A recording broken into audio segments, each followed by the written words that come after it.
The disappearance of Emily Harper. It was a chilly Thursday morning in late October 2013 when 17-year-old Emily Harper left her home in suburban Maine to walk to her high school, just 6 blocks away.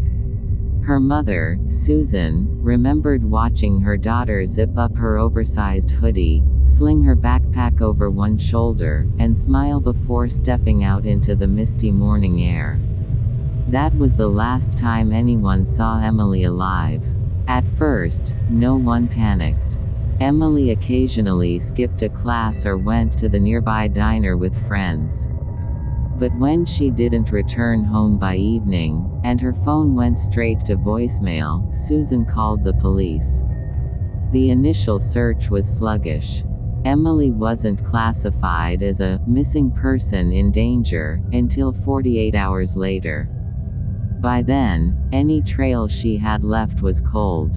Her best friend, Jenna, claimed they had a minor argument that morning and Emily was acting weird the day before, paranoid, jumpy, constantly looking over her shoulder. A week passed. Then 2. Search dogs, helicopters, media coverage, nothing turned up. Then, on November 18th, a jogger discovered Emily's backpack deep inside the Blackridge Woods, about 7 miles from town. Inside were her textbooks, a half-eaten granola bar, and a journal. The last entry read, "Greater than, someone is following me. I don't know who. But I keep seeing that red truck. Every day. Parked near the school. Near the house. I'm not imagining it. If something happens to me, check the truck." That was the first real lead. A red pickup truck. The truck man. The police checked traffic cameras, local registrations, and known offenders. Nothing solid. Then a local grocery store manager came forward.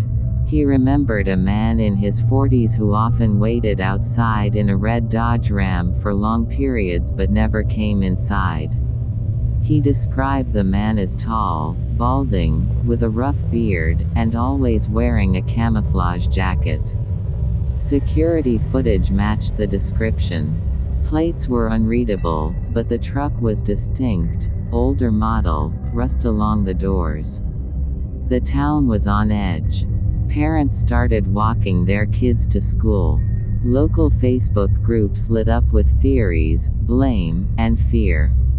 Then, silence. No more sightings of the red truck. No updates. By January, the case went cold. Until 2 years later, in 2015, when a couple renovating their cabin 30 miles away from town found something in their crawlspace, a plastic storage bin.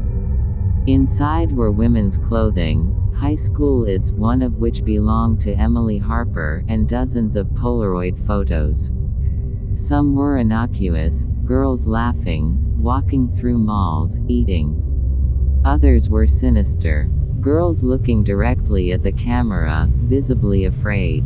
And in one, unmistakably, was Emily, eyes wide, in the same hoodie she wore the day she vanished. It was enough to reopen the case. The cabin and the monster. The cabin had once belonged to a man named Frank Dillard, a former long-haul trucker who had inherited it from his father.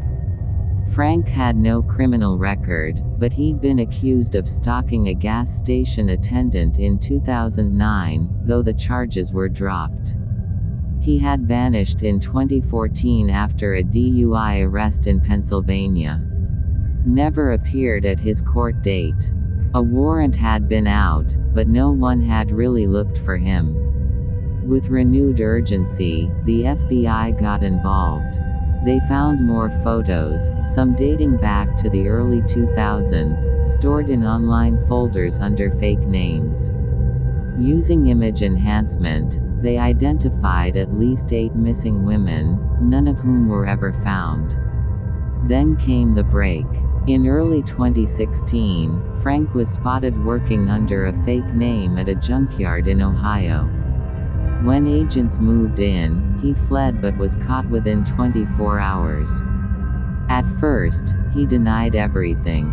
But under interrogation, he confessed to 3 murders. Emily was not among them. He claimed he had let her go. Closure without a body. Frank Dillard led authorities to a stretch of forest near a dried-up riverbed. Buried beneath layers of leaves and soil, they found skeletal remains and tattered clothing matching what Emily wore. Dental records confirmed it was her. But Dillard insisted he hadn't killed her. He said Emily tried to escape, fell, and hit her head on a rock. He panicked and buried her. Whether it was the truth or a self-serving lie to avoid another murder charge, no one knows. The evidence was too degraded to confirm or deny. Frank Dillard was convicted of 3 counts of first-degree murder, 2 counts of kidnapping, and was sentenced to life in prison without parole. Emily's family held a memorial with her recovered remains and finally laid her to rest. But in his journal, Dillard wrote something chilling. Greater than there are others. Some they'll never find. Some, they don't even know are missing.